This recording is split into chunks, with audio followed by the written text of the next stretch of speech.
কয়েকদিন ধরেই ভাবছিলাম যে খাদার মুভিটা দেখতে যাব, বাট সময়ের অভাবে যাওয়াই হচ্ছিল না। তাই আজকে বিকেলে দুজনে বেরিয়েই পড়লাম। আমরা এসেছি লেক মলে, আর আজকে কি হয়েছে কে জানে, 10 মিনিট লেটে আসার জায়গায় 1 ঘন্টা আগে এসে পড়েছি। তাই ফার্স্টে ঢুকলাম একটু জুডিওতে, দেখলাম সেলও চলছে, কিন্তু পছন্দ মতো তেমন কিছুই পেলাম না। জুডিও থেকে বেরিয়ে এবার দুজনে এসে বসলাম ফুড কোর্টে, আর খাবার অর্ডার করার পর আর কি কাজ, দুজন মিলে ছবি তোলা আর গল্প করা, আর কিছুই না। এই করতে করতে কিছুক্ষণের মধ্যে চলে এলো আমাদের খাবার। আমরা নিয়েছিলাম এই পিৎজার কম্বোটা, আর এটা দেখলাম ডমিনোজের নতুন এসেছে চিজেকেন, তাই এটাও ভাবলাম যে ট্রাই করে দেখা যাক।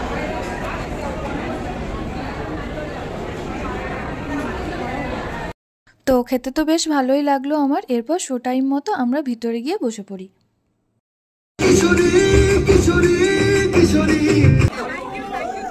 আর মুভি দেখে আমরা আবার চলে যাই একটু স্যান্ডউইচ খেতে। আর স্যান্ডউইচ খেতে গিয়ে চোখে পড়লো এখানে নাকি চিজ বেক মোমোও পাওয়া যায়, ব্যাস তাই দেখে একটা অর্ডারও করে দিলাম। সিরিয়াসলি এটা খেতে দারুণ ছিল।